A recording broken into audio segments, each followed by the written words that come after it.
Bipartisan recall effort of 4 key Republican lawmakers gained momentum today. This comes after a long fight to secure funds for those who care for disabled Arizonans. The I-Team's Craig Harris went out to the Capitol today and joins us now in studio with more. Craig? That's right, Creeby. They say they are Democrats, independents, and even Republicans. But what binds them in this recall effort is their disabled children. Their legislators have not represented them, have betrayed them, have silenced them. That's Jamie Kelly. She's one of the organizers for Reclaim Our Arizona Representation, or ROAR. The group was at the Capitol on Tuesday gathering signatures and recruiting supporters. They are primarily a grassroots group of parents with disabled children, and they are furious with GOP leaders in the House, accused of trying to cut services to their kids and disabled Arizonans during a budget fight this spring with Governor Katie Hobbs. Have been fighting for the entire time our kids have been alive.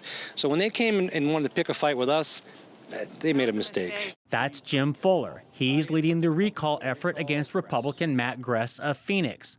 The other 3 Republicans facing a recall effort are Speaker Steve Montenegro, Majority Leader Michael Carbone, and David Livingston, who writes the budget. House leaders earlier this month stacked the deck in a budget committee hearing. They added GOP members to pass a bill on funding the state's Division of Developmental Disabilities. That bill also would have cut in half the number of paid hours for parental caregivers for disabled children. Gress and Livingston supported that plan. Ultimately, it failed, and a bipartisan deal was reached on funding and up to 40 hours a week of paid parental care. None of the Republican lawmakers responded to a request for an on-camera interview, but Speaker Steve Montenegro sent 12 News this statement. Republicans stood with families to protect vital services and secure real accountability. Arizona's Development Disabilities Program is now stronger, more stable, and better equipped to serve those who rely on it. This was the right outcome for the families who needed it, and we're proud to have delivered it. The Arizona Republican Party on social media urged those in the GOP to not sign the petitions.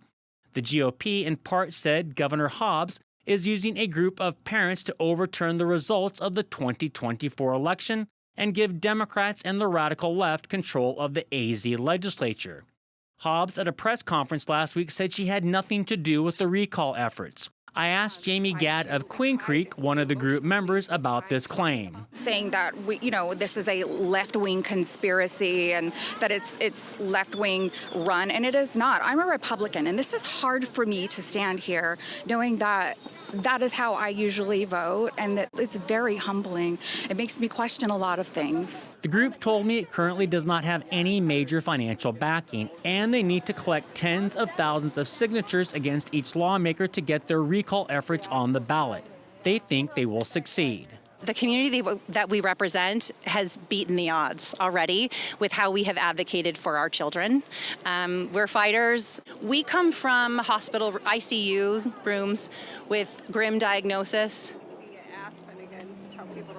This is such an emotional issue, Craig. How hard will it be? I mean, recalls are never easy. No. But how hard is it going to be for this recall effort to succeed, do you think? Well, it's going to be a real challenge, and even the folks who are collecting signatures, they acknowledge that it's going to take 21,000 signatures to get a recall of Majority Leader and over 34,000 signatures to force a recall of Representative Matt Gress. That's because the number of signatures are based on a formula depending on the outcome of last November's election. So the more people who voted makes it more challenging for certain districts. Yeah. All right, Craig, thanks.